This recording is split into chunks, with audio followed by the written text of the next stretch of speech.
Hello learners, this is Divya. Welcome back to the channel.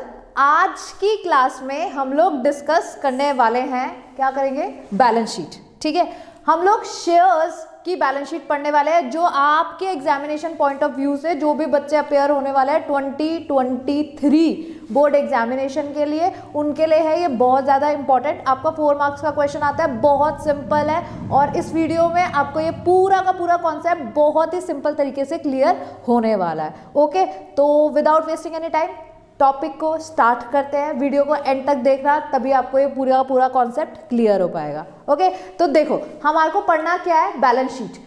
सबसे बढ़िया बात क्या है, कंपनी की बैलेंस शीट में ना आपको एक सिंपल, आपको पूरी बैलेंस शीट प्रिपेयर नहीं करनी होती। क्या नहीं करना होता, पूरी की पूरी बैलेंस शीट नहीं बनानी है, आपको एक्सट्रैक्ट ऑफ बैलेंस शीट बनाना है। क्योंकि चैप्टर का नाम क्या है, शेयर कैपिटल। क्या नाम है, शेयर कैपिटल। हम क्या पढ़ रहे हैं, इश्यू ऑफ शेयर्स के बारे में यहाँ पे पढ़ रहे हैं। तो हम बैलेंस शीट में भी ना सिर्फ शेयर कैपिटल की ही बात करेंगे। ओके, तो ध्यान से देखो, ये मैंने कंपनी की बैलेंस शीट का एक एक्सट्रैक्ट बनाया है। यहाँ पे हमारे पास सबसे पहली हेडिंग क्या आती है, इक्विटी एंड लायबिलिटीज। ओके, हमारे पास बैलेंस शीट में दो एस्पेक्ट्स होते हैं, एक होता है इक्विटी एंड लायबिलिटी, दूसरा होता है एसेट्स। हमें यहाँ पे सिर्फ equity and liabilities he represent करना है। और यहाँ पे हमारे पास पहली चीज क्या आ जाता है, शेयर होल्डर फंड। हमारा मेन हेड क्या आ जाता है, शेयर होल्डर फंड। अब इस शेयर होल्डर फंड के अंदर हमारे को पहला पॉइंट क्या लिखना होता है, शेयर कैपिटल। क्या लिखना होता है, शेयर कैपिटल। और जो हमारे को कंपनीज की बैलेंस शीट बनाने को आती है एग्जाम में, उसमें सिर्फ इसी शेयर कैपिटल का ट्रीटमेंट आपको एग्जाम के लिए प्रिपेयर करना है। ओके, तो आप सबसे पहले क्या बनाओगे, अगर आपके पास क्वेश्चन आता है, फॉर्मेट को ध्यान से समझना, क्योंकि मार्क्स यहाँ पे इसी बात के मिलने वाले हैं कि आपने ठीक से लिखा या नहीं लिखा। हमारे पास बैलेंस शीट में आया पर्टिकुलर, नोट नंबर, अमाउंट, उसके बाद हमने लिखा equity and liability main head, उसके बाद हमारे पास इक्विटी एंड लायबिलिटी में फर्स्ट हेड क्या आ गया, शेयर होल्डर फंड, और इसमें पहली बात क्या आ गई, शेयर कैपिटल। अब हमारे को करना क्या है, लिखना है नोट नंबर 1 और आ जाना है अपनी कैलकुलेशन के ऊपर और नोट बनाना सीखना है। और बस बहुत ही सिंपल सा नोट बनाना सीख लेंगे और पूरा का पूरा क्वेश्चन कंप्लीट हो जाएगा। ओके, तो इस टॉपिक को पढ़ने के लिए हमारे को देखो, यहाँ पे मैंने नोट नंबर 1 बनाया है और पूरी की पूरी डिटेल्स लिखी हुई है। इसको समझने के लिए ना हम समझते हैं, हम लोग बना क्या रहे हैं, नोट बना रहे हैं शेयर कैपिटल के लिए। किसके लिए बना रहे हैं, शेयर कैपिटल के लिए। इसका मतलब पूरी की पूरी कैपिटल का ट्रीटमेंट होने वाला है यहाँ पे। ये बात क्लियर है ना सबको, ठीक है, क्योंकि हम नोट ही किसका बना रहे हैं, शेयर कैपिटल का। तो पूरा का पूरा हमारे को क्या पढ़ना है, कैपिटल। अभी इसके लिए मुझे क्लियर होना चाहिए टाइप ऑफ कैपिटल कौन कौन सी होती है। तो पहली कौन सी होती है, ऑथराइज शेयर कैपिटल, पक्का। फिर क्या आता है, इशूड। फिर क्या आता है, सब्सक्राइब। अब सब्सक्राइब दो टाइप से होती है, ईदर फुली पेड अप और not fully paid up. Okay, हमारे पास कैपिटल कौन कौन सी गिवन होती है, ऑथराइज्ड। ऑथराइज के बाद हमारे पास इशूड, इशूड के बाद subscribed and fully paid up, उसके बाद subscribed but not fully paid up. One by one इनके मीनिंग समझ लेते हैं सबसे पहले। ओके, ऑथराइज्ड कैपिटल का मतलब क्या होता है, कंपनी की मैक्सिमम शेयर कैपिटल, कि कंपनी कितने मैक्सिमम शेयर इशू कर सकती है अपने शेयर होल्डर को। ओके, क्या बोला मैंने, कंपनी की मैक्सिमम शेयर कैपिटल, कंपनी कितने शेयर इशू कर सकती है अपने शेयर होल्डर को। क्या कंपनी सारे के सारे शेयर दे देती है जितना ऑथराइज होता है, नहीं, ठीक है। कंपनी की मान लो मैक्सिमम लिमिट कितनी है, 1 लाख, ठीक है। कितनी लिमिट है, 1 लाख शेयर्स की कंपनी की लिमिट है, कंपनी इशू कर देती है। और उसका रेट कितना है, आपको कितना दे रखा है, 10 रुपए का। तो यहाँ पे हमारे पास ऑथराइज में हमने कितना लिख दिया, 10 लाख वैल्यू, और इसके बाद इसे बैलेंस कर दिया, ये बैलेंस शीट का पार्ट खत्म हो गया। ओके, ऑथराइज का मतलब क्या होता है, मैक्सिमम कैपिटल ऑफ कंपनी, जो कंपनी के एमओए में लिखा है कि उसकी मैक्सिमम कैपिटल कितनी हो सकती है और एक शेयर की वैल्यू, फेस वैल्यू कितनी होगी। तो हमारे पास हमने अज्यूम कर लिया, एक एग्जांपल ले लेते हैं, 1 लाख 10 रुपए का एक शेयर है, ऐसे ही लिखा जाता है शेयर कैपिटल। उसके बाद first authorise capital, number of share multiply by आपका वैल्यू ऑफ शेयर, और बाहर आउटर कॉलम में लिख के डबल लाइन ड्रॉ करके बैलेंस्ड, डन। ओके, नेक्स्ट हमारे पास आता है issued share capital. Issued share capital का मतलब क्या होता है, बताओ। कंपनी ने कितने शेयर्स के लिए लोगों को इनवाइट किया, इनवाइटिंग पब्लिक, ठीक है, पब्लिक को इनवाइट किया, कंपनी के पास लिमिट है, वो 1 लाख शेयर्स के लिए लोगों को इनवाइट कर सकते हैं, ऑथराइज उसकी कैपिटल है, ओके। बट कंपनी अभी से बुला रही है 10,000 को, कंपनी इश्यू निकाल रही है, इनवाइट कर रही है पब्लिक को, किसके लिए? सिर्फ और सिर्फ 10,000 के लिए। तो 10,000 हमने क्या लिया यहाँ पे इशूड में, मान लेते हैं 10,000 कंपनी ने इशू निकाला @10, तो हमारे इशूड में कितना आ गया? 1 लाख। और ये भी बात हो गई खत्म, ओके। कोई दिक्कत है यहां तक? बताओ, क्लियर है? अब देखो इसके बाद आता है सब्सक्राइब्ड। आपको मीनिंग ऑफ कैपिटल बहुत अच्छे से क्लियर होना चाहिए इस चैप्टर में, तब भी तुम कोई भी क्वेश्चन कर पाओगे। फिर भले ही वो यहाँ पे हमारे पास बैलेंस शीट का क्वेश्चन हो, या फिर आपके पास में प्रो राटा का क्वेश्चन हो, या फिर फॉर फीचर का क्वेश्चन हो, कोई भी क्वेश्चन आप इजीली सॉल्व कर पाओगे अगर आपको कैपिटल के मीनिंग, और आपके पास जैसे कॉल्ड अप है उसका मीनिंग क्या होता है, फेस वैल्यू क्या है उसका मीनिंग क्या होता है, मतलब फेस वैल्यू क्या होता है, ये पता होना चाहिए। अब देखो इसके बाद है सब्सक्राइब। कंपनी की मैक्सिमम लिमिट ऑथराइज, डन हो गया। इश्यू कंपनी ने कितना निकाला, वो हो गया। अब देखो इश्यू क्या है, कंपनी क्या चाहती है, ठीक है। इश्यू में हमारे को क्या बताया जा रहा है, कंपनी क्या चाहती है, कितने शेयर इश्यू करना चाहती है, वो कंपनी अपनी इच्छा वहां पे दिखा रही है इश्यू में। अब जरूरी तो नहीं है ना, कंपनी चाह रही है कि मैंने 10,000 शेयर्स निकाले, ठीक है, तो जरूरी है 10,000 लोग ही खरीदने के लिए आएंगे? हो सकता है ज्यादा लोग आ जाए, हो सकता है कम आ जाए, ठीक है। तो वहां पे क्या होता है, सब्सक्राइब्ड अलग अलग हो जाता है। बट यहाँ पे हम ओवर सब्सक्राइब्ड अंडर सब्सक्राइब का पॉइंट नहीं पढ़ रहे हैं, यहाँ पर पॉइंट क्या होता है, subscribed and fully paid up. जिन लोगों ने सब्सक्राइब किया उनमें से कितने लोग ऐसे हैं जिन्होंने पूरा पैसा दे दिया, ठीक है। फॉर एग्जाम्पल हमारा क्वेश्चन में कंपनी ने 10,000 इश्यू निकाला था, तो 10,000 लोगों ने सब्सक्राइब किया और 10 रुपए का शेयर था जिसमें से कंपनी ने मांगा, देखो मान लेते हैं यहाँ पे सारे के सारे फुल्ली पेड अप है, सब्सक्राइब्ड भी है और फुल्ली पेड अप भी है। तो 10,000 शेयर्स कंपनी के पास सब्सक्राइब हुए थे और 10 रुपए का एक था @10 each। और मान लेते हैं यहाँ पे हमारे पास कॉल्ड अप जो है, कॉल्ड अप दे रखा है 6, तो यहाँ पे इसका मतलब कंपनी को रिसीव कितना होना है, जितना कॉल्ड अप वैल्यू है वो रिसीव होता है हमारे को, ठीक है। तो 10,000 × 6, तो हमारे पास आउटर कॉलम में कितना आ गया, 60,000, और यही 60,000 यहाँ पे आंसर में लिखा जाएगा, ठीक है। अब भी मैंने ये अज्यूम किया है कि कंपनी के पास सारे के सारे जो शेयर्स है वो क्या है, subscribed and fully paid up है, ओके। अब एक और यहाँ पे वो ले लेते हैं एग्जाम्पल, क्या है, 10,000 में से हमारे पास क्वेश्चन में दे रखा है, a share holder holding 100 shares fails to pay call money of 2 rupees.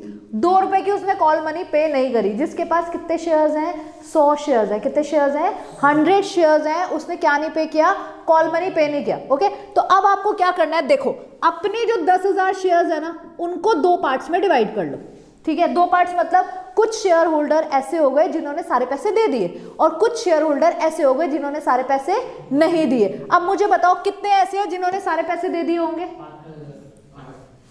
10,000 में से 100 ने पैसे नहीं दिए, कॉल इन एरियर्स हो गए, तो 100 वाले तो कौन हो गए, subscribed but not fully paid, ठीक है। तो यहाँ पे हमने क्या लिखा, 100 शेयर्स ऑफ 10 ईच, जिसमें 6 कॉल्ड अप है, तो इसका मतलब 100 पे कितने पैसे मांगे होंगे कंपनी ने, 600, और शेयर होल्डर ने कितने पे नहीं करे, लेस करो कॉल्स इन एरियर, क्या लेस करेंगे, कॉल्स इन एरियर। हमारे पास कॉल्स इन एरियर में हम क्या लिखेंगे, 100 shares multiply by call money कितने की है, 2 रुपीज की, ये हमने अभी अज्यूम कर लिया है, तो उसने क्या नहीं दिया, 200 रुपए, ठीक है। 200 रुपीज की कॉल मनी है, माइनस किया, हमारे पास कितना आ गया यहाँ पर, 400, ठीक है, कितना आया, 400। अब इसी केस के हिसाब से ऐसे लेते हैं, देखो 10,000 में से 100 तो अलग हो गए, यहाँ पे हमारे पास कितने बचे, 9900 ने तो पूरे पैसे पे कर दिए होंगे ना, 99 इंटू कितना पे कर दिया होगा, जितना कॉल्ड अप है, कॉल्ड अप का मतलब कंपनी ने जितना मांगा हुआ है, तो 99 इंटू 6 करके हमारे पास कितना आ जाएगा, 59400, ठीक है, यही आ रहा है ना, 59400। अब 59400 वो वैल्यू है जो हमारे को मिल गई, कहाँ से मिल गई, subscribed and fully paid up से, और 400 हमारे पास वो वैल्यू है जो नॉट फुली पेड अप से मिल गई। इन दोनों को जब हम प्लस करेंगे ना तो हमारे पास बैलेंस शीट का आंसर आ जाएगा 59800,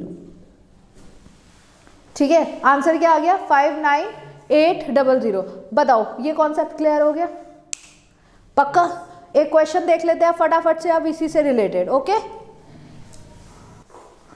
अब हम एक क्वेश्चन देख लेते हैं फटाफट, पहले रीड करते हैं क्वेश्चन क्या है। WZX Limited was registered with an authorized capital of 2 lakh, equity share of 10 each. आपके पास क्या दिया है? 2 लाख इक्विटी शेयर, 10 रुपए का एक। द कंपनी ऑफर करती है 1.5 lakh share to the public for subscription. Company issue कितने का निकाल रही है? 1.5 लाख रुपए का, और इसमें से 1,45,000 शेयर वर सब्सक्राइब्ड। लोग कितने लेने के लिए आ रहे हैं? 1,45,000। मतलब क्या है यहाँ पर?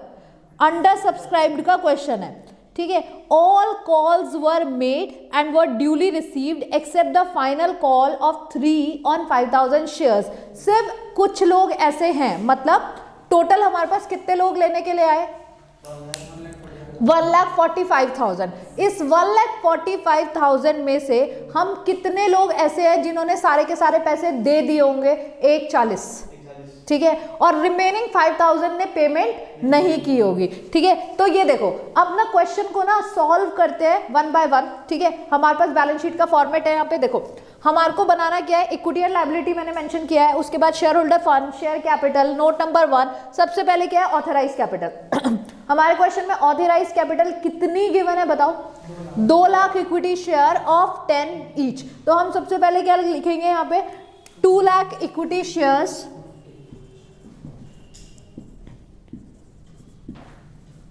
Of @10 each. हमारे पास यहाँ पर आउटर कॉलम में कितना आ गया? 20 लाख रुपीस, और हमने ऑथराइज को कर दिया बैलेंस। Done, okay. इसके बाद हमारे पास आता है इशू। कंपनी ने इशू कितने का निकाला है? क्या कंप्लीट का निकाल दिया 2 लाख का? नहीं, कंपनी ने इशू कितने के लिए निकाला? 1.5 लाख के लिए। तो हमने यहाँ पे क्या लिखा? 1,50,000 इक्विटी शेयर्स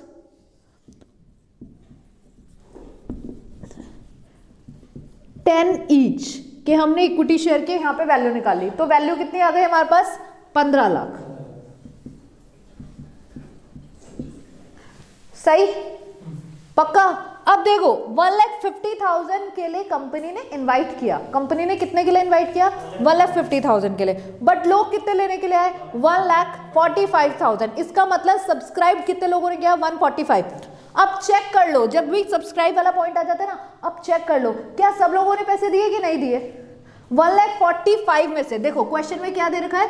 1,45,000 में से 5,000 लोग ऐसे हैं जिन्होंने पूरे पैसे नहीं दिए। तो ये कहां पर आ जाएगा? Subscribe but not fully paid, ठीक है। तो ये कितने लोग हैं? 5,000। अब कंपनी ने मांगे कितने थे?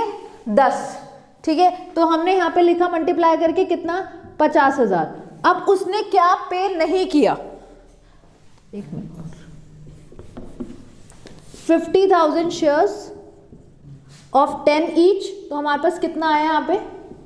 50,000, ठीक है। 5,000 शेयर ऑफ 10 ईच, हमारे पास कितना आ गया? 50,000। इन्होंने क्या नहीं पे किया? फाइनल कॉल मनी पे नहीं किया है, जो कि कितने की है? 3 पर शेयर। तो लेस करेंगे हम यहाँ पे कॉल इन एरियर, कितना? 5,000 मल्टीप्लाई बाय 3, तो कितना माइनस हो गया हमारे पास? 15,000। और आउटर में हमने कितना डाल दिया? 35,000। ओके, अब देखो 5,000 का ट्रीटमेंट हो गया, नॉट फुली पेड। हमारे पास बचे कितने शेयर्स? 1,40,000। अब 1,40,000 ने तो पूरी की पूरी पेमेंट कर दी होगी ना हमारे पास। तो कितना है यहाँ पास? Full subscribed and fully paid up वाले में हमारे पास कितना आया? 1,40,000 मल्टीप्लाई कितने से करेंगे? 10 से। तो हमारे पास यहाँ वैल्यू कितनी आ गई? 14 लाख। अब जब आप 14 लाख प्लस 35 करोगे तो आंसर आ जाएगा 14,35,000। और यही जो आपकी सब्सक्राइब्ड वाली वैल्यू होती है वो कहाँ पे पोस्ट हो जाती है? हमारी बैलेंस शीट में पोस्ट हो जाती है 14,35,000, ठीक है। और ये हमारी बैलेंस शीट कंप्लीट हो गई। और यही क्वेश्चन आपके पास एग्जाम में 4 मार्क्स के लिए पूछा जाता है, जो कि बहुत बहुत इंपॉर्टेंट है। तो आई होप ये वीडियो आपके लिए इंपॉर्टेंट रहा होगा और यूजफुल रहा होगा। अगर वीडियो अच्छी लगी है तो please do like, share, comment and subscribe, और अपने दोस्तों के साथ ज़रूर शेयर करो। मिलते हैं आपसे अगली वीडियो में, तब तक के लिए बाय बाय।